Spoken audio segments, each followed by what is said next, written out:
UFP, the United Federation of Podcasts.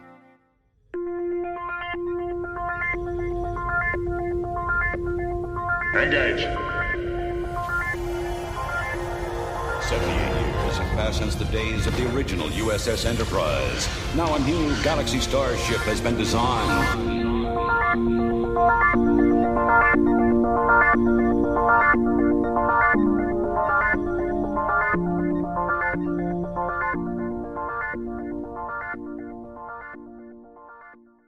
Transporter Chief, beam our listeners aboard.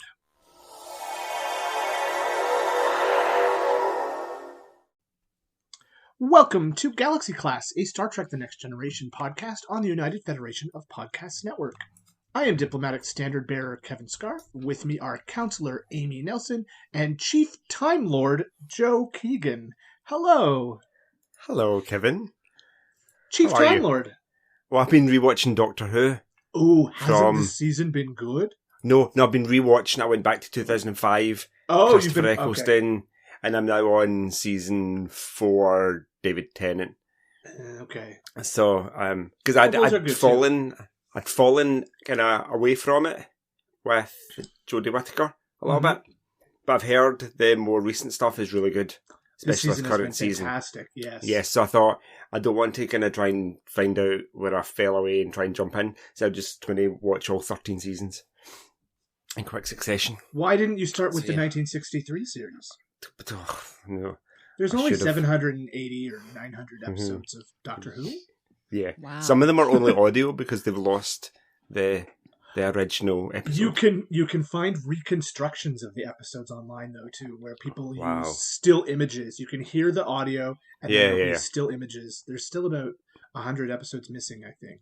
That's crazy, isn't it? Yeah. Amy, how are you? Well, I am doing great. We're just going to go off on a little tangent because I have some news to share.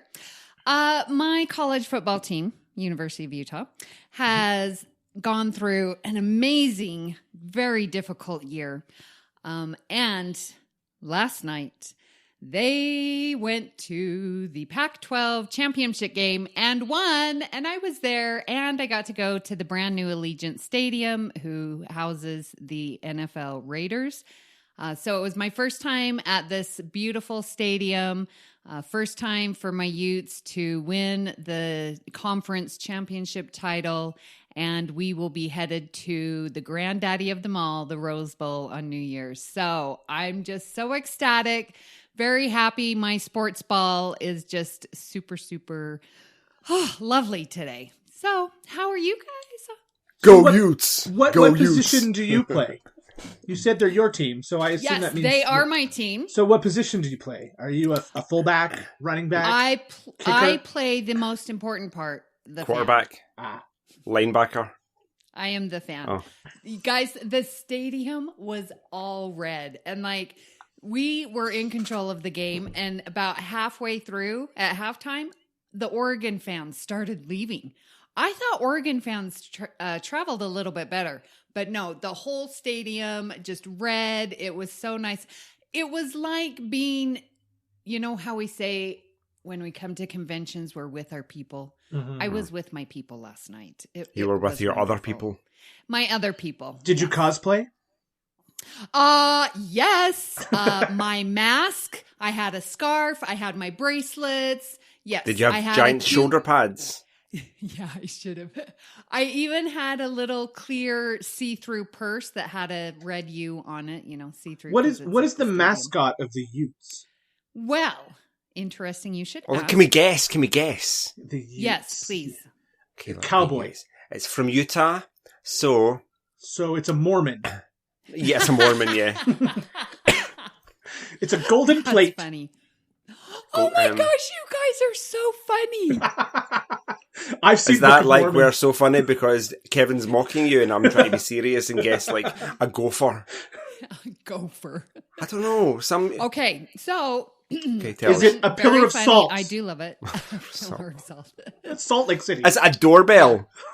Ding dong. Ding. Hello. Hello. My name is Elder Price. Oh my gosh. So our mascot is the red-tailed hawk, which is indigenous to the Utah area. And his name is Swoop. Is it a guy in a suit or an actual hawk? It used to be both, but they didn't bring the hawk down to the stadium. But there was that time, remember, in 1985, where the hawk gouged his eyes out because he was stealing all the attention. Okay, so this is what happened. They trained a hawk to fly in, at the opening to bring in the Ute football players. And he did the swoop around the stadium and then flew away, and he never came back home. So we had a real hawk for one time. I thought it was going to be like that time in Ted Lasso where the wee South American player kills the dog. Oh, yeah. Well, our mascot, he just flew away. No chance to get hurt or injured. Okay, cool. Yeah. Excellent. Well, why don't we move along and let's first check the communications array to see if we have any comments from our listeners. Logs accessed. No, we don't. I looked and I didn't see anything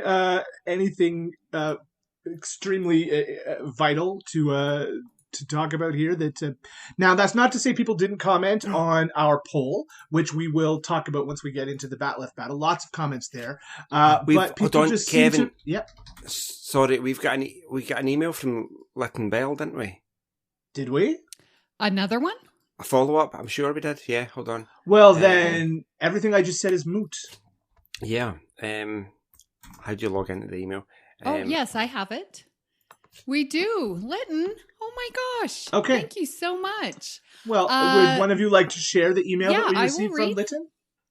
Yes. Greetings. On the last episode of Galaxy Class, Rhea mentioned having me on the show. This was equal parts thrilling and terrifying. I don't kid myself that I could do what you all do. I am in awe of the talented and entertaining podcasts who make it sound so easy and fun. I hope you all had a wonderful Thanksgiving. Affectionately, Lytton Bell. Oh, Lytton. It's lovely. Thank you, Lytton. And don't put yourself down. We're just a bunch of idiots talking about our favorite TV show. Who are we? Do you know what? We only sound good because it's the edit. We edit whole sentences together. You have no idea what I've already eliminated from this episode. Oh my gosh. Well, thank you. That's so beautiful. Talented and entertaining. That's high praise. So thank you so much. Yes, thanks, Lytton. So that brings us into our main topic, which is our Bat Left Battle. Boom, boom, boom. This is the captain. Senior officers will report to my ready room immediately. Now, according to the website where I keep track of the Bat Left Battle, this is Bat Left Battle number 18, where the episodes that go up against each other are Disaster, Season 5, Episode 5, and Descent, which is the end of Season 6 and the beginning of Season 7. So, any opening remarks before we get into more detailed analyses of both Disaster and Descent?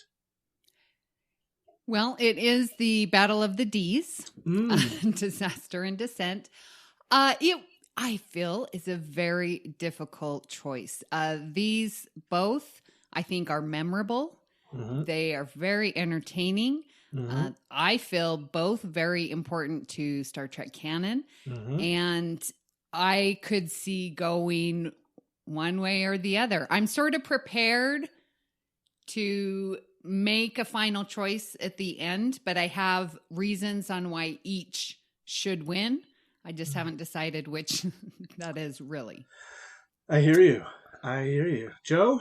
I had decided today and then started watching one of the episodes, and within the first 5 minutes, I had changed my mind.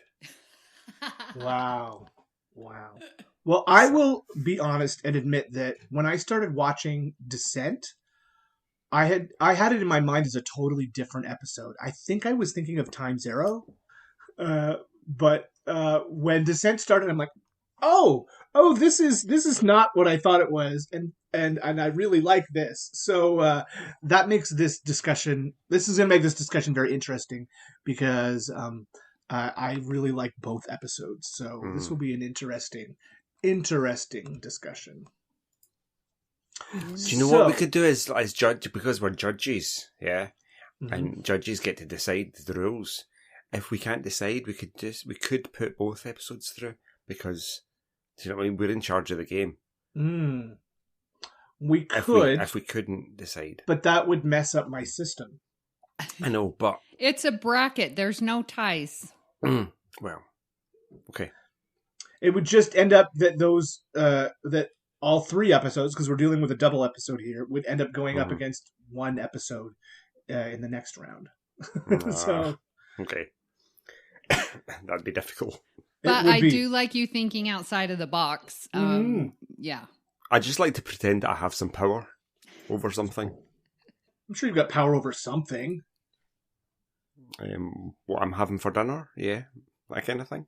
When to walk the dogs, things like that. Yeah. Those are important. Those are important. Indeed. So, who would like to do a brief synopsis then of our first episode, which is Disaster? Amy, I think you should look at this one because I think your girl features pretty prominently in this one. Absolutely. Disaster. I don't know really what starts off, but I'll just tell you the main points of it. Disaster, there is an anomaly going on. Jordy and Beverly are down in the cargo bay and there's a plasma fire and they have to suck out all the air into space to put out the plasma fire because all of these stupid fake light containers that supposedly broke Worf's back are in the cargo bay and they have to move them because they're going to explode if there's radiation exposed to them. Meanwhile, we have Picard, who is taking 3 children on a tour of the ship, get caught in the turbolift. The clamps are damaged, and the turbolift is going to plummet to its death. So they have to climb up out of the turbolift and up to safety. Meanwhile, we have O'Brien, Troy, and Ensign Rowe on the bridge, and they have to try and figure out how to get power down to engineering. Rowe callously suggests leaving them behind, and I'm sure you can tell by the tone of my voice, Ensign Rowe. And in the 10 forward, we have Worf and lovely Keiko O'Brien. She is decided to give birth. And so we get to meet Molly, and we, again, talk about that. It's beautiful. Worf delivering a baby. Nothing like the simulation, as he learned from. And finally, we have Riker and Data, who are traveling through a Jeffries tube to try and get to engineering to restore the balance of the intermix so that the Enterprise does not blow up. That's about it. That's a lot. There's a lot that happens in this episode. I think Disaster is just absolutely delightful. I love the pairings that are unusual. You know, we're used to seeing Data and Geordi together. Yeah. This time we've got Riker and Data. You know, Worf and Keiko, come on now. O'Brien and Troy, those combinations are so unique and I think is like a cleansing episode for the palate. Like it's so different and new, and I think it's wonderful. It's interesting because there's this sense of urgency. A terrible, terrible thing has happened, and yet the whole episode just feels fun and light as well. Right? They really balanced the feeling of dread with the feeling of momentum, and for such a story which could have taken such a dark turn, it doesn't, and it comes off being very light and fun. The dark moments are, I think they're meant to be kind of fun. Like Data getting electrocuted. It's kind of funny. Riker removing Data's head is funny. LaForge, it's not a serious moment, but LaForge singing I am Major the General. Major General. Pirates of Penzance. They're all kind of funny moments. So throughout it, while it's a really serious storyline, it's just full of really funny moments. Worf being somebody made a comment on our Federation Council chambers, called him Midworf.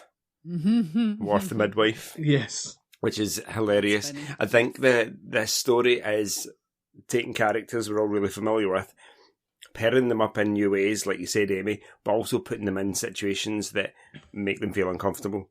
Yes. It's not where we normally see them. So we've got Worf being the medic, Picard with children, that kind of thing. Mm-hmm. Troy in command. Troy in command, Riker being really tall in a really short space. That kind of thing. So, yeah, there's not anything in this episode that I don't like, apart from Ensign Ro. It's definitely a fish out of water type of story. Mm-hmm. Yeah, absolutely. And unlike so many episodes of Star Trek The Next Generation, every single member of our main cast gets something really cool and interesting to do. Nobody is left out. Nobody has nothing to do except say, I captain, right? Mm-hmm. Everybody has a storyline. Everybody has a plot. And that's not just our main 7, also Ro, also the O'Briens, and really the only three guest stars that the show has, the 3 kids who I think are super fun. They are. That cute little Jay Gordon. He's a little snotty at times, but he's just, what strength to stand up to Captain Picard and's like, it's Jay Gordon. I mean, this is the captain and you're correcting him on your name. I love that. And then the cute little girl what was her name? Marissa. Yeah, Marissa. Just so quiet and timid, and then Picard puts her as his number 1, and she just lights up. All right, Captain gave us an order. We're going to get out of this turbo lift. Come on. We've made a decision. We're going to stay together. And she didn't say hardly a word to Picard until then. So he's really pulling out her potential there. I just think it's great. I mean, that's what a good captain and leader does, even among children.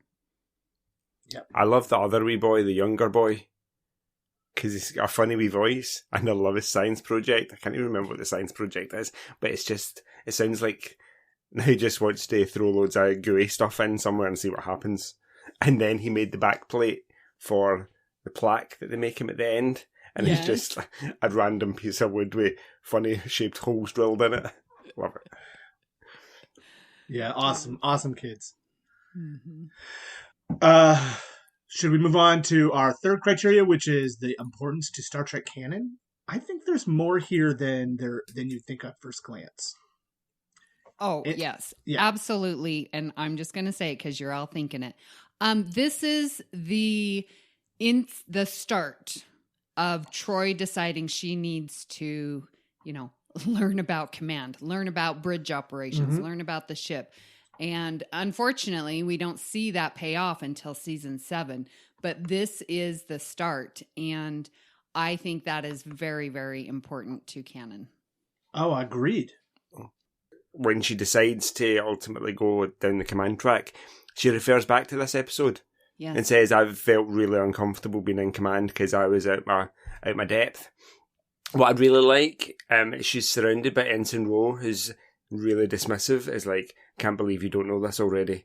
Mm-hmm. And Chief O'Brien, who's really supportive and teaches her as she goes, so she knows she has all the information she needs to make the best decisions. Mm-hmm. And we see a glimmer of her command style towards the end, where she's got all the bits of data, she knows what she wants to do, and she makes that decision, and she sticks with it. Right. You know what I found interesting, and I don't know if it's just because it was sort of the 90s storytelling, but when Ro realizes that, separating the saucer would have been the wrong choice because, they did save the ship and they got power to engineering and they were able to, help Riker. And then right after that, Ro turns to Troy and was like, I was wrong, you were right, and makes this sincere apology. And then Troy graciously says, well, you could have been right, So what I love about that is the instantaneous recognition of, I was wrong, you were right, well done. And how often do we get to see that in our real lives? Never. And I would, and how, when I'm wrong, am I going to be able to be just like Ro, even though I don't like her, but she serves a really good example of just, recognizing where she was wrong and, falling in line and saying, listen, I was wrong. I support you. Let's go, and just sort of put that away because they're going to have to serve together tomorrow. So there can't be any bad feelings. Right. So I really liked that. And I don't know. I don't know. Would we see that in something such a quick turnaround recognition of wrongdoing or, I don't know if we would. It totally depends on the person, I think. Mm-hmm. It's nice to see, but they're adults and they're professional and they're mature. And they're not so caught up in their own selves and their own ego. So don't mind being wrong. Because if you do something wrong, then hopefully you're going to learn from it. Yeah. I mean, it's not the end of the world to be wrong. No. True. We learn most of the things we learn by being wrong in the first place. Exactly.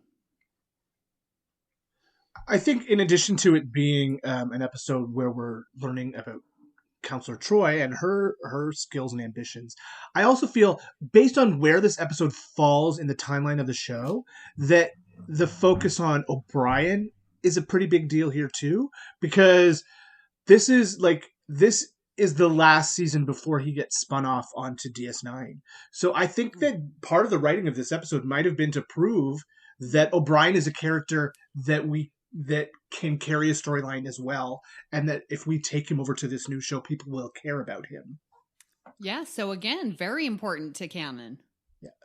Not to mention the fact that his firstborn is born during this episode as well. I mean, the O'Brien family, the continuity, the storyline of the O'Brien and family this episode is key to that. Agreed. Yeah. Very important to canon. Yeah, for the O'Briens. Yeah. And Deep Space Nine. Yeah. So I was initially thinking that there was nothing really canon in it apart from the Troy thing, but we've spoken about that. You mentioned O'Brien. Is there anything else? Because I didn't pick it. I didn't think anything was canon in this episode. Well, now I think two things are. There's also, there are things that get reiterated in this episode too, like Beverly's love of performing. The performing arts, and she's off casting her next community theater play. The Enterprise players present the Pirates of Penzance. That's true. I guess even in the 24th century, you have to worry about paying royalties on copyrighted materials. So that's why they're doing a 500-year-old play.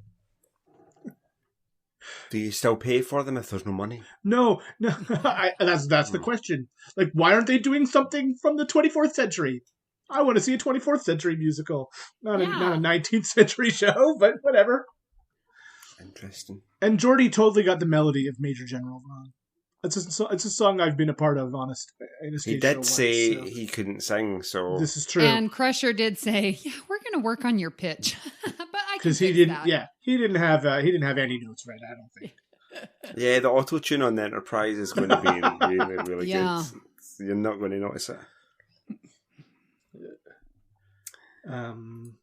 Trying to think of others. Well, there's also, 5 years in, we see how Picard has his feelings toward the children on the Enterprise gets changed. Now, this episode does a whole heck of a lot to change his outlook. I don't think he really had that much dealings with children before this. But that is a progression of his character. Is this maybe what leads to Captain Picard Day? I don't know. Yeah, because that comes up in season 6. Yeah. Could be. But again, it's sort of that same thing of Troy introducing the kids as she did in Captain Picard Day. We're not going to the battle bridge. But they did. But they did. Yeah, that was good. So yeah, there's a lot going on in Disaster. I really liked Brent Spiner's choice. I mean, I'm assuming it's his choice when Riker's working on his head and he does the twitch. I just think that is so funny. You need a bigger head. Yeah, I just think it's great. I love the way... I wonder, how did they film that? I wanted to... That's going to be a good question I could ask Brent Spiner. How did they make it look like his head was sitting on a stand? Was Brent Spiner literally having this desk come through his neck, Same with the cellular peptide cake. Yeah. So, I mean, head, board, cake. Yes. Yeah. What other funny bit? Can we talk about funny bits? Because there's so many funny bits in it. You are now fully dilated. Dilated, yeah. I know. Have you ever given birth? Well, yes. Well, no. No, have you ever given birth? Have you ever delivered a baby? Yeah. Yes. Let's see other funny bits. Is there a song we could all sing? Yes. How about The Laughing Vulcan and His Dog? Oh, yeah. I don't think I know that one. I don't, yeah.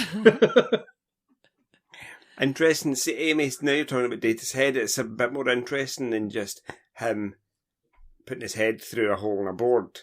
They've obviously edited out, because it's like a shelf that's come down from the wall, and his head sitting on top of it, and you can see under the shelf. So they've obviously special effected his body away, or green screened it out. I know. I'm just wondering how they filmed that. What's his neck looked a that? lot thicker. Didn't his neck look wider when he was in the box? So there's they've obviously done something there. I'm not sure what, but interesting. It's magic. Magic. Because we're not at the point where they could have severed his head and kept him alive. No, I guess the actor. No. No. Not quite yet. Brent Spiner's talented, but I don't think he's that talented. Yeah. Could be painful. Well, anything else we need to say about Disaster before we move on to Descent? Anything? Bueller? No, I think let's get to Descent. It's just that, do you know what? It's difficult to say anything about it because it's just one that we all love. Yeah. And it's such a fun episode.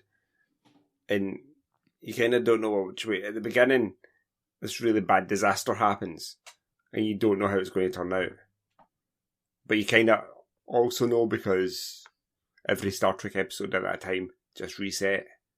Mm-hmm. So... But what I love is that it's not ending the galaxy. It's just affecting us. Mm-hmm. Sorry. There's a certain show currently on. Yeah. I wish they would learn that every disaster doesn't have to be ending the galaxy. We can have small disasters and still have that importance that it's going to affect our life. That's significant enough. But whatever. Okay. But it still begs the question that I don't think was answered quite clearly enough in this episode. What is the difference between a quantum filament and a cosmic string? Right. Well, Troy doesn't know as of this moment, and O'Brien's like, no, it's nothing similar. Nothing. They're not alike at all. Yes. Okay, fine. String, filament, sorry, my bad. I'm not even going to dignify your ignorance with a response. Because if you don't know the difference by now, then there's no hope. You're not going to dignify with the response? Is that because you don't know the difference? Excuse me? Joe teaches physics, don't you know? Deeply offended. We're looking behind the curtain. That is Joe Keegan, the scientist. Yeah, I don't know about the made up stuff. Yeah. Yeah. True. Like it when Worth says, "Congratulations, you're now fully dilated to 10 centimetres. You may now give birth." That's what I've been doing. Make it so. Just go. I would assume a Klingon, if he was there for a Klingon birth, there would be a lot more screaming and yelling and. What do you think? I think the husband would probably end up with lacerations. Well, I think I think Rosalind Cho gave a very convincing performance of giving birth. Now, I've never given birth, but you see it a lot on TV, and I feel like it was pretty real. I will say, when I was choosing artwork for this episode, the image that came to mind that I had to choose was Worf with where you could see his face between Keiko's legs. So yeah, that was the image that came to mind for this episode. So listeners, that is why you're seeing that as one of the images for this episode. Yeah. Well, let's move on to Descent, shall we, Joe? Do you want to talk a little bit about the plot of Descent? Okay, so it's a two-parter. It is. Yeah, the Enterprise receives a distress signal on is it Oniaka 3? Is it? Yeah, Oniaka 3 colony. And they go, and there's a ship in orbit, and they beam down, and everybody's been killed. All the Starfleet officers have been kind of brutally murdered. It turns out there's some Borg there, but the Borg are really vicious. They all have individual names. They get angry at the Enterprise crew when they kill their Borg friends. So they're very different Borg that we've seen before.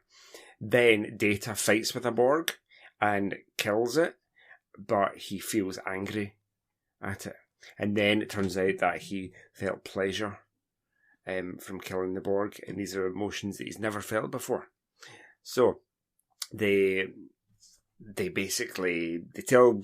Starfleet, what's her face, the Admiral we love to hate, Admiral Nechayev, yeah, sets up a task force to try and protect the area because there's a ship coming in, and it's not a Borg ship, but it is a Borg ship. It looks very different. It's a very cool design. I love that Borg designed ship. And what else happens? Yeah, so they follow the Borg ship through not a transwarp conduit, but some kind of... Is it a transwarp conduit? Yes, it is. It is a transwarp conduit. Yeah. Is it the first reference we get to transwarp conduits then? I do not know. I do not know. Okay. So they follow the ship through, and they find a planet. Some of them beam down to the planet, and turns out Lower's there, Data's brother, with a bunch of Borg, and he's controlling the Borg. He's made them all individuals. Well, not really him, but he's found Borg individuals, and he's become their leader. And it turns out Hugh from iBorg, because the Enterprise crew made Hugh an individual, then Hugh's gone and infected a lot of other Borg. And then pretty much everybody in the ship beams down to the planet and leaves 3 people on board. Dr. Beverly and 2 other folk to try and save the ship. And they do it really well. Beverly's in Picard and does an amazing job. Like, she's a proper captain. Yes. She brings up the people that are under her, and she saves the day. And what is really interesting, she uses the metaphasic shields from Suspicions. Yes. And that alien guy from Suspicions is the same guy that's the lieutenant on the bridge with her in Descent. It's the same actor. Yes, that's right. Yeah, which is very cool. So, down on the planet, Troy... I do have to make one correction to you, Joe. Sure. You said there were only 3 people on the Enterprise. There were at least 4, because there was somebody in the transporter room. Okay, I'm sure all the civilians were still there as well. Yeah, it just felt like everybody they would send away teams down to try and find Data and Picard and Troy. And no. Yeah, Data had already left with the Borg drone. Yeah, they were following captured. Data's trail. That's right. And the Borg beamed aboard the ship and kidnapped Picard and Troy and LaForge. Is that right? No. Did they not? They're down on the planet. Troy sees the building. They go inside and they get the captured. building. Yeah, that's right. And they get captured by Lore and his goons. Then Riker and Worf, that's when they find Hugh. They're down underground and they convince Hugh that we need to go because Lore and Data have Picard, Troy, and Geordi. What happens with the Borg that beam onto the bridge? That Data took him. That's why they went to go search for Data and the Borg, because Data removed him from those Borg get captured. Yep. Yeah. Got you. So yeah, it all comes good, doesn't it? In the end, Lore dies. Well, because they finally convince Data that Lore is using him and controlling him. Yeah. So he can torture. Disconnected his ethical routine. Yeah. So that's kind of it's a big episode. Yeah. Lots happens. Mm-hmm. So, should we talk about guest stars? There's quite a few, mostly Borg. Oh, there'll be hundreds, won't there? The notable ones would be Thingamajig, Hugh. Yep. Played by Jonathan Del-Arco. Mm-hmm. You know, when I mentioned guest stars, I was also thinking about Lore, but he's not really a guest star, is he? He's one of our people. So Brent Spiner is a great guest star as Lore. Do you know what I put in my notes? I wrote Lore looks heavier than Data. His outfit is all padded? It's something, but like even his cheeks look fuller than Data. It's weird. And I'm thinking it was just the uniforms and maybe, but I don't know. And I'm like, well, that's Brent Spiner. It's the same time period. But I'm telling you, Lore looks heavier. Do you know a guest star that I would like to point out? Stephen Hawking. Oh, yes. At the very beginning, Data is playing poker himself with Sir Isaac Newton, Einstein, and yes, Stephen Hawking. And Stephen Hawking, I can't call him Stephen just quite yet. He actually asked to be on Star Trek. And he was doing a promotional gig on Paramount for one of a miniseries of one of his works. Let's see if I can find it. And so he went down to the Paramount. It's called A Short History of Time. It was a film that he was involved with. Oh, it's off of one of his books. Yeah. A Brief History of Time. Yes.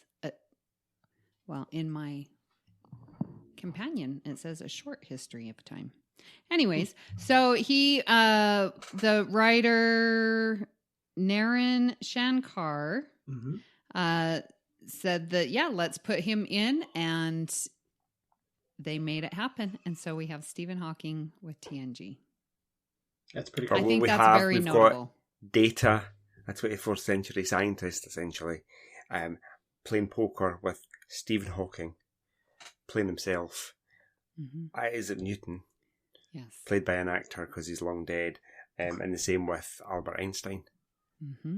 So, like, four of the biggest minds throughout time.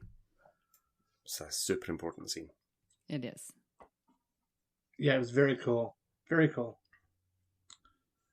All right. Should we move on to importance to canon? I think there's one or two things in here. You think? The whole Borg thing. Yeah. Hugh. The whole Borg thing. Yeah. You know, the setup of everything that comes after First Contact, Voyager, you know. I mean, this is the kickoff to the last season as well, right? So, By this point, we were used to these over the summer cliffhangers. It wasn't as shocking as when Best of Both Worlds happened. Yeah. But, there's a couple... Oh, go ahead. We never got that because we always got it like 3 years later. Right. On VHS. So I don't ever remember a time where we had a big, giant, long wait for cliffhangers to be resolved in any way. So I like these Batleth battles because it does give us a chance to talk about the episode. And I think this one, there's a couple of things I wanted to talk about. First was the whole idea of emotions. And I wanted to know what your take is. In Descent Part 1, Troy is talking with Data, and because Data is trying to understand this emotion that he felt. And, oh man, how chilling was that when he describes feeling pleasure after killing the Borg, like chills down the spine, chilling. But Troy asks Data, well, why haven't you tried to recreate, that negative emotion of fear or hate?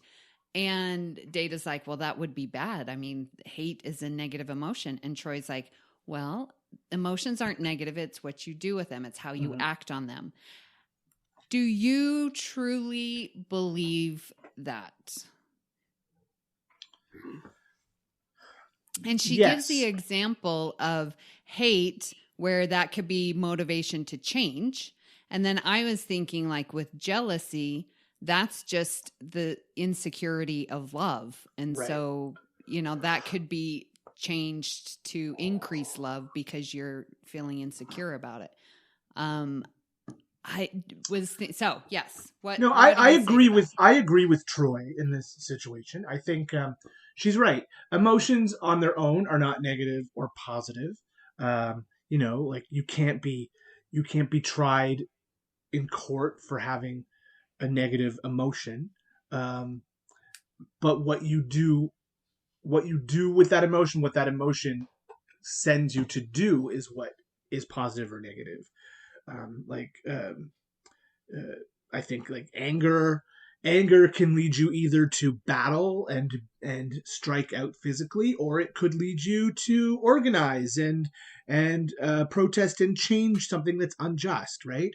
The same emotion, even what we consider positive emotions like happiness could lead to negative consequences. So I think the emotion itself, there's nothing in an emotion that is positive or negative. It's just how a person acts on the emotions that they're feeling. I love the scene where Geordi is trying to describe emotion. That's not easy to do. Whenever we talk about emotion, we talk about them in terms of other emotions, or we talk about them in metaphor, because to describe how you feel when you're angry is hard. It's hard to do. Or to describe confusion or sadness or anger is just not easy. We know it when we feel it. It's all part of being human. Is it built in? Yeah. Our emotions must be built in to a certain extent, because we get wee children that emulate emotions and they emote without having any experience of having had them before. Right. Like you'll see a wee 2-year-old being really angry and they've twisted their face up and they've got their fists up and like they're really angry and they say they're really angry. But are they... I suppose it's that argument, nurture, nature. It's in their nature to feel emotions, but they may have seen someone acting angry. Well, and that's how Data describes a lot of the time, where it's like, oh, you thought I was emotion. I was just mimicking, what I see from humans. He said that before. And so, to your point with children, they are learning and they are seeing and they are repeating what they see. Yeah.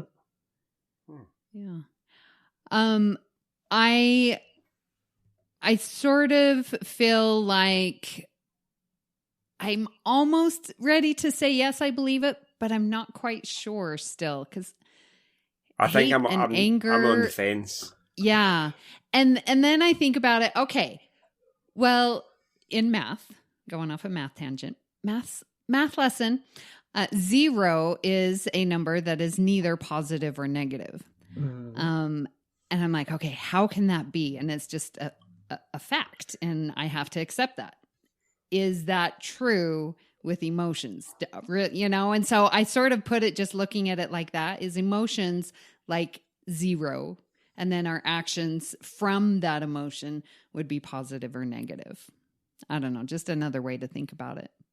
Is there something in like neurophysiology or psychology that helps us answer the question? Because Troy saying it doesn't necessarily make it true. So I'm thinking like happiness and love produce chemicals in your brain that make you act in a certain way. Was it dopamine? All these brain chemicals. Then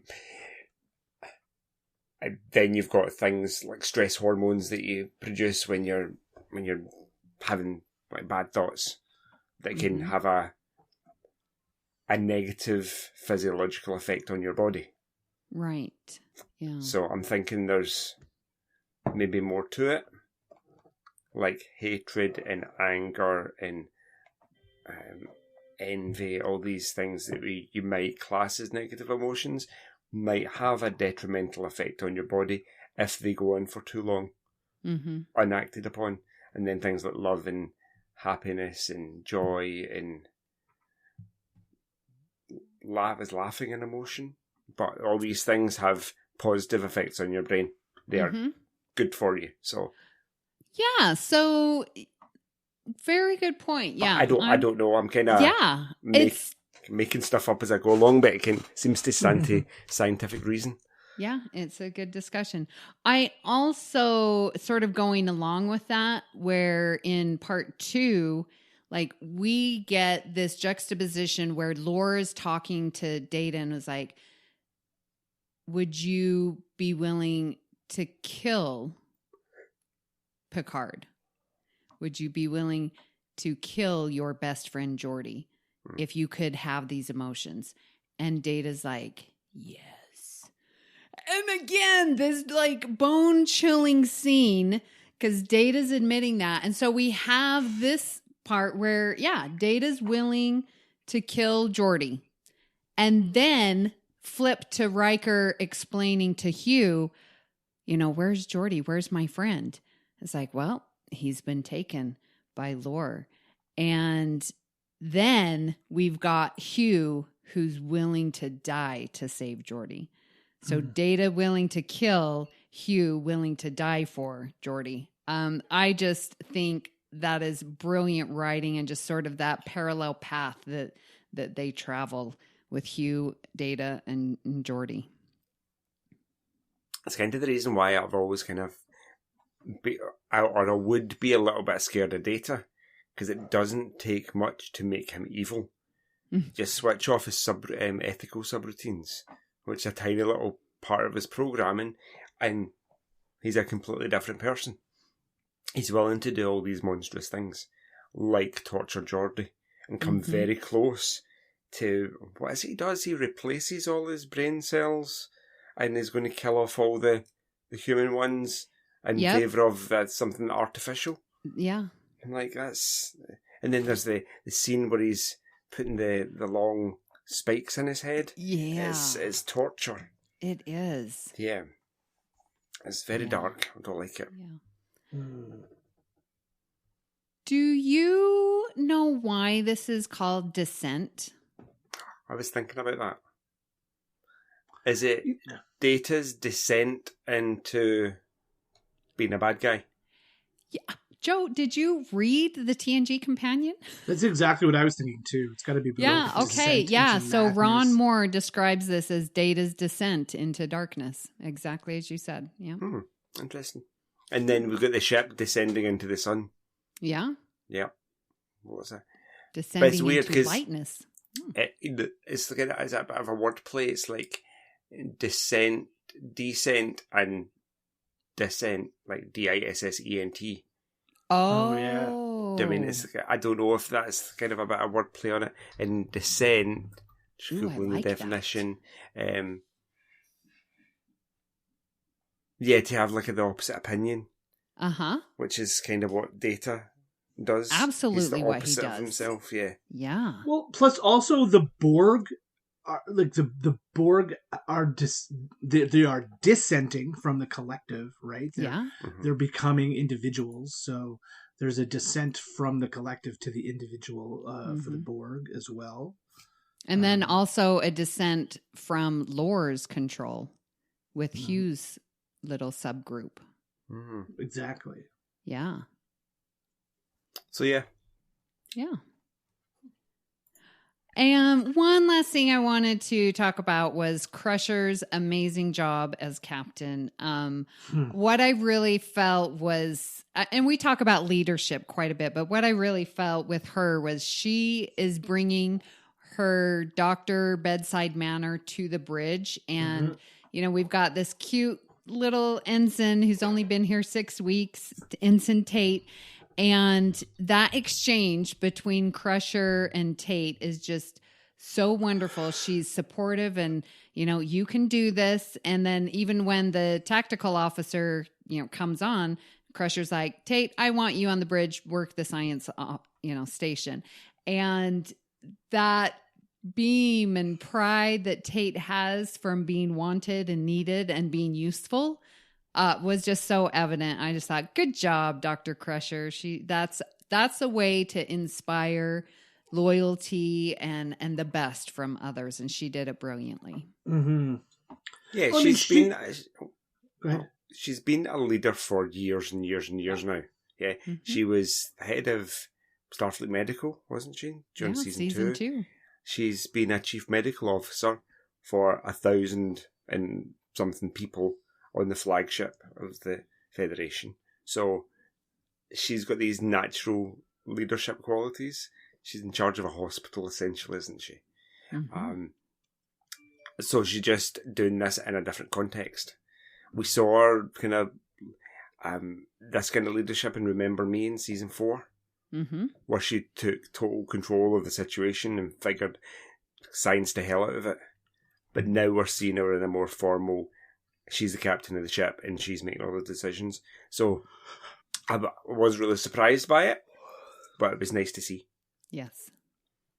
She's also had to make life and death decisions her entire career, right? That's true. Like, do I operate and risk making things worse? If I don't do anything, will this patient die? There's all kinds of situations that she's been in already that test her ethical and moral mettle. Yeah, she has more experience with, those life and death type of decisions. You're right, absolutely. Being used to that, just, and even though this is a totally different scenario, but the pressures of making important decisions that don't only affect your life, but others, it prepares you and makes you better. When it comes to the canon, like there's a lot here, right? All this Borg stuff. This is the last appearance of Lore, I believe. On the show. And he's a character that's been around since season 1. Do you think how these Borg are portrayed here, does that follow through in future Borg stories? Most definitely through Picard, with Hugh. I think, I really do love this episode because we get the explanation as to what happened from iBorg to now. And then we get the follow-up in Picard of how Hugh has changed and how he has reclaimed his humanity and how before that was never, ever, ever even possible to reclaim. And we even saw it with Picard, where they reclaimed Locutus to Picard. But I think that explanation of what happened, of being an individual, looking for a leader, finding Lore, we thought it was all good, and then realized, this is bad. And then Hugh sort of saving and becoming this champion for these abused and tortured Borg just totally leads into Picard and what we see with the Reclamation Act in that series. I love it.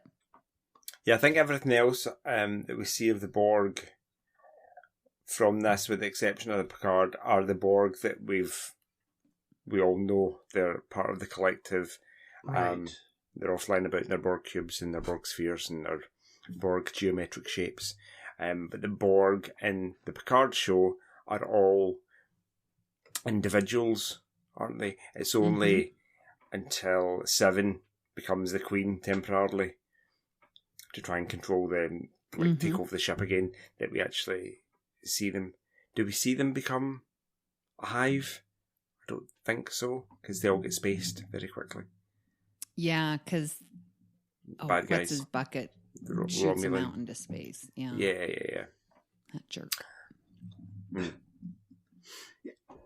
It just sort of dawns on me that we don't see these sort of independent Borg really again until we get to Picard and Hugh and the XBs there, right? Like the Borg in First Contact and the Borg that we see all through Voyager, they're all sort of traditional Borg, where they're all, well, I guess there's a few exceptions. I think in Voyager, for the one, like, he became an individual. Right.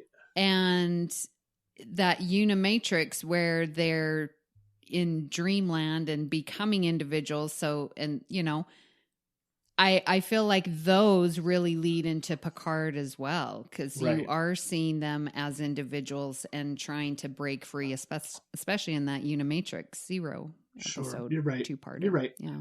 And the guy in go ahead. The guy in the episode Drone, isn't it? Where he assimilates the Doctor's holographic emitter and becomes like a 29th century drone. Is that what you mentioned? Yeah, one. Amy? Is that the episode? Yeah. What's the episode Drone about? Oh, no, never mind. What did you say? Drone. D-R-O-N-E. Drone. I'm not sure. Well, his name is the One.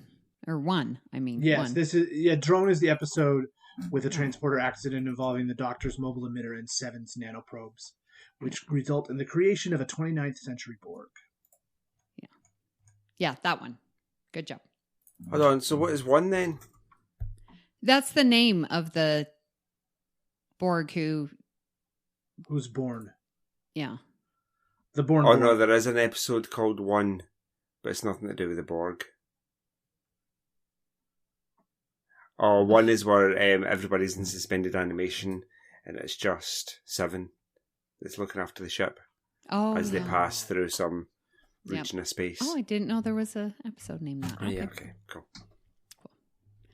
Yeah, so I think very important to canon. All right, should we move along? Debate and vote? Well, let's look at the listener comments. So there was quite a bit of discussion in the Federation Council chambers after I posted a poll. And why don't we just sort of go down and read some of these comments? Okay, We have one from Jim McMahon saying, wow, talk about not making an easy choice. I love both episodes, but ultimately, with it being Lore's last appearance on TNG, I went with Descent. Thanks, Jim. Good rationale. Yeah. Christos Gianaris said, so both have a common thread. One sees Troy in command of the Enterprise, and one Crusher. Crusher does so much better in the center seat, so Descent wins for me. And in response, our friend Chris Tribuzio said, I present to Galaxy Class a haiku challenge. Turn this comment into a haiku and read it on the air. I have done so. Here is the haiku of Christos's comment. Both have common thread. Troy in command or Crusher? Bev does so much better. Thank you. Beautiful. A dramatic reading of a haiku. Woo! Challenge accepted. I don't get haikus. I understand that, but I just because you like your poems to rhyme. Is that? Well, like Rhea and I were speaking about, we both don't really get poetry. Oh. I don't understand it. So I think, Tribs, you must be listening to Delta Flyers because Garrett Wong and Robert Duncan McNeil start their episode review each with a haiku and a limerick. Ooh. So I see what you did there, Tribs. I see it. So well done, Kevin. I replied to Christos and said, to be fair, Troy had no bridge command experience or training like Crusher has, but agree that Beverly crushes it. And Christo says, of course you are right. Beverly definitely has the advantage and it shows. She's also much more calm and sure of herself. Yes, Christos loves Dr. Beverly Crusher. So there's just a little, bias, but that's okay. We have a comment from Chrissie De Clerck-Szilagyi. While Disaster is more fun to watch, Descent is canonically more important, so I have to go with Descent. Chrissie, I know the rules are like the importance to canon, but we're just going to make our decision based on whatever criteria we choose. Exactly. But thanks for your comment. Yeah. Paul Wright Jr. says he had to agree with Chrissie, and Chrissie said, great minds and all, and Paul said, yeah, I was literally about to type pretty much the same thing. And then we did get one more comment from Joe Helen, and she said, I choose Disaster. Why? Because it's just a classically great TNG episode. Ensemble cast focusing on no one individual, mortal danger, spatial anomaly, crew thinking their way out of danger, genuinely funny comedy, a last-minute resolution, and best of all, a proper part for Troy, one that canonically serves to inspire her in the future.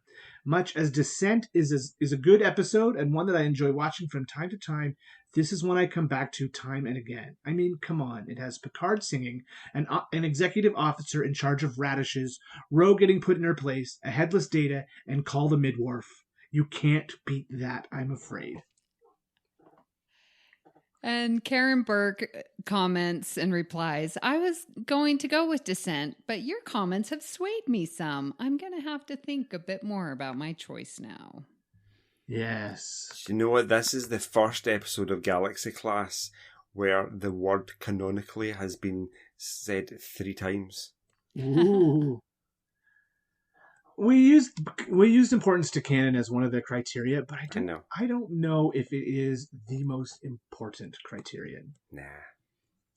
The voting is pretty close. I will say that thanks to everyone who participated in my little poll that just went up on Wednesday, and it is 11-9 currently is where it stands. 11-9 in favor of Disaster.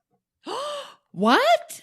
Yeah, it's 11-9 in favor of Disaster. I can tell you who voted for everything as well. Wow. I really thought Descent, sort of based on the comments. I didn't look at the actual poll numbers, but Descent seems so important to canon. Oh my gosh, I'm really surprised. Okay. Yeah, let's see here. Who all voted? Oh, we don't. I can tell you who voted if you'd like to know. We don't need to. Well, some very, very smart people voted for Disaster, and some also other very smart and talented people voted for Descent. So it's quite close. We're only off by 2 here. And so that's going to make our decision all the harder. So let's get into it. Which episode do you think should move forward here? Joe? Let's Joe. Joe, what do you think? Okay, I'm going to choose Descent because of Stephen Hawking.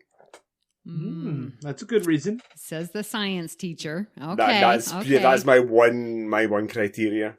I watched it this morning. I was like, I'll have to choose that now. That whole poker game, that 1-2-minute scene. I had totally forgotten that poker game scene was in this episode as well. So. Yeah. It's so good because they tell this joke and Data's explaining to Newton, and it's because the joke is based off of you have to know something about Pluto, and Pluto wasn't around when Newton. Oh yeah, it's so funny. Then Newton tells a story about the apple falling on his head, which didn't actually happen. So it's apocryphal, and then Einstein, the Apple story again. Yeah. That's funny. So yeah, no, that clinches it for me. I love Disaster. I love it to bits, but Stephen Hawking. All right, Kevin, I really want to go last, so I will ask you to go next. Well, then that's good, because I'm going to make it all up to you and choose Disaster. Dun, dun, dun. Disaster is one of my all-time favorite episodes. Definitely a top 10 for me. Descent probably cracks top 20, but Disaster is for sure a top 10 favorite episode of Star Trek The Next Generation in my mind. I love it, love it, love it. Same. And, we talk about canon, and I think there's just as much canon. We talked about it. It might be a little more subtle than in Descent, but Troy's leadership and her journey towards command, the O'Briens. There's a lot of canon stuff in Disaster as well. Sorry, Amy. It's up to you. I vote Disaster. I thought you were both going to vote the same, so okay. So my decision. Okay.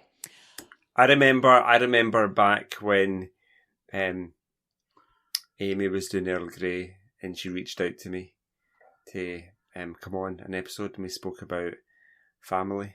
Yeah. I'm just reminding you of our friendship now. Oh, I'm not going to give you that much pressure. Evil. But Troy has more to do in Disaster than in Descent. Okay. Yeah, we have definitely had a great discussion. There's so much to love in Descent. I mean, because you heard me, I brought up all those, points to discuss. I mean, there's a lot there. I had thought I made up my mind. As I mentioned before we started recording, Disaster it is. I love the pairings and they're going off and everyone has something to do. And that's where Troy gets the inspiration and realization that she needs to go on the command track. So we all know how much I love Troy. And so for me, that's like pretty darn near at the top. But then I watched Descent part 1 and 2, and I was like going in, I was like, yeah, I don't really care for Descent, but my goodness, I absolutely loved it. And the part where Data is holding up the Borg in part 1 and is like, stop it, stop, and throws him. I really thought that scene was in the movie in Generations. And I had forgotten how important that first burst of emotion that Data has, we see in Descent. And that is way important to canon. We get the whole movie Generations based off of this emotion. And we see it in, with the emotion chip. And okay. See, I just might have talked myself back around. So I have to go with Descent. It's just too important. I mean, the Borg story, Data's emotions. I have to. As much as I love Disaster, this one was very, very difficult. And I'm sure I say that every Batleth battle, but I gotta go Descent. I gotta go with Descent. Okay, so there we have it by a vote of 2-1. Going against what the poll says, even by our listeners, yes. Descent is moving on. The next Batleth battle will be Interface, which is Season 7, Episode 3, and Realm of Fear, Season 6, Episode 2. Yes. I think when it's 2 episodes from later seasons, it makes the decision all the harder because I feel like the show got better as it went along, and when it's a Season 1 episode up against a Season 6 episode, sometimes it's easy to make a choice, but so that should be fun. Well, Disaster is much better than both Interface and Realm of Fear put together. So really? Yeah, they're both kind of forgettable, aren't they? I have to agree with you on Interface because you say that and I'm like, I don't really know what that's. Is that the one Jordy and Jordy's his mum's mom going missing and he's in the Jordy suit and the mom. The probe, yeah. And Wilma Fear's the one with the transporter monsters. Yeah, with Barkley. Yeah, yeah. And he saves the people in the stream. I like that. Yeah. Yeah. It's not Patch It's and surprising that, season 7 is, that one's sort of forgettable. Disaster. Yeah. And just when we eventually get to it, Descent will be going up against The Big Goodbye. Oh. So we will come to that eventually. So you said we are Batleth Battle number... According to the bracket chart that I'm using, this was Batleth Battle number 18. 18. I can't believe that we have done 18 Batleth battles. We're still in like the first... Oh, yeah. We won't get to The Big Goodbye versus Descent until Batleth Battle 82. Brilliant. Love it. Yeah, and there's 171 in total Batleth battles. Oh my gosh.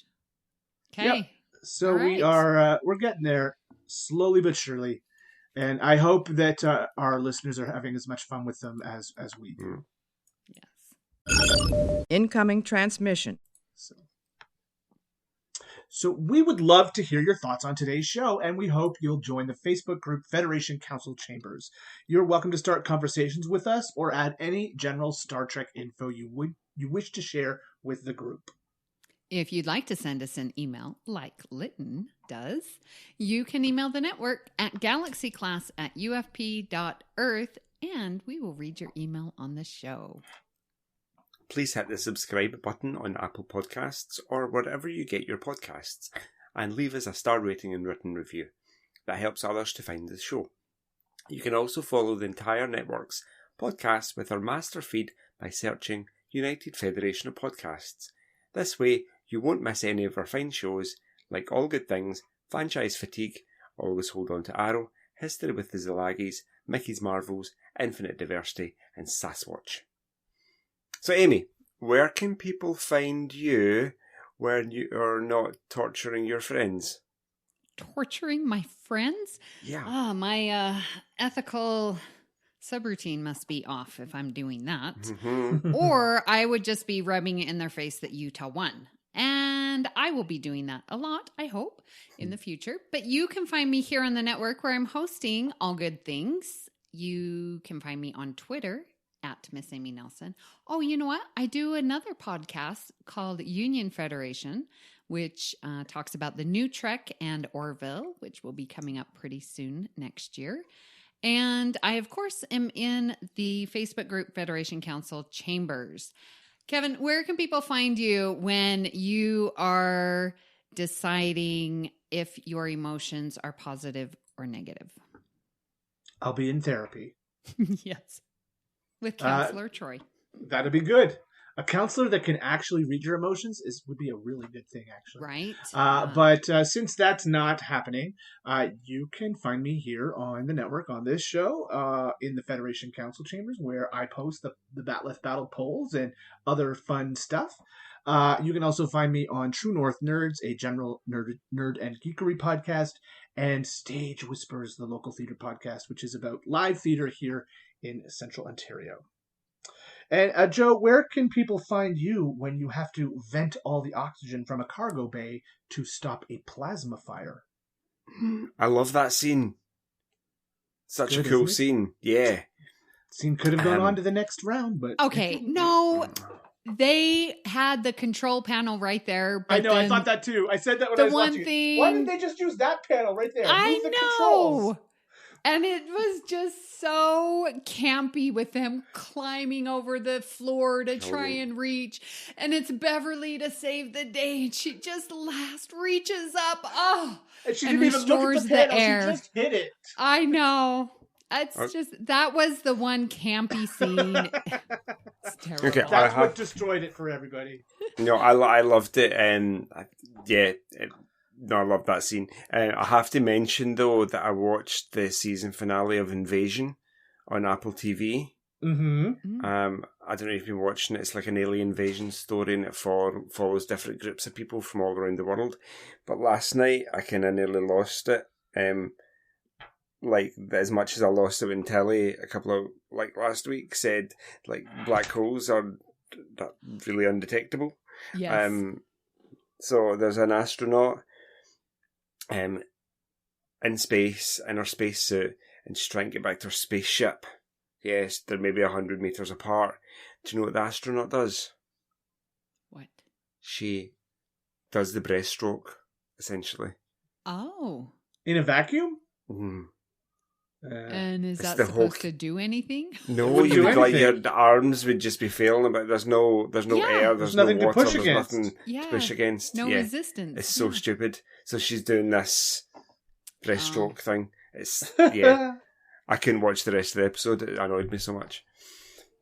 But anyways, when I'm not venting all the atmosphere, you can find me on the Federation Council Chambers. You can tweet me on the Twitter at joeyjoe77uk, or you can email me joepodcasts@gmail.com. Priority 1 message from Starfleet coming in on secured channel. If you'd like to help us keep all our shows coming to you each week, you can become a patron of the network on Patreon. Visit patreon.com/UFPearth. That's patreon.com/UFPearth to get all the details. Thanks to our network associate producer, Davey Willett, for supporting us through Patreon. We would also like to recognize our executive producers, Brandon Shimutella, Ken Tripp, Zach Moore, and Tony Robinson. We'd also like to thank Zach Tripp for our opening and closing music, and for Tony Robinson for our amazing artwork each and every week. Thank you. So thank you for beaming aboard the Galaxy class. And until next time, I will smack the child to induce breathing. Great joy and gratitude. I planted radishes in this special dirt and they came up all weird.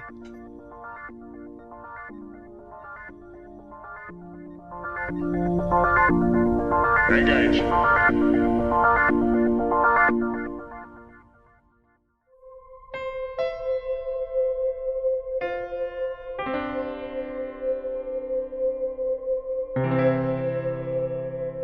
This has been a production of MTMR Media Works.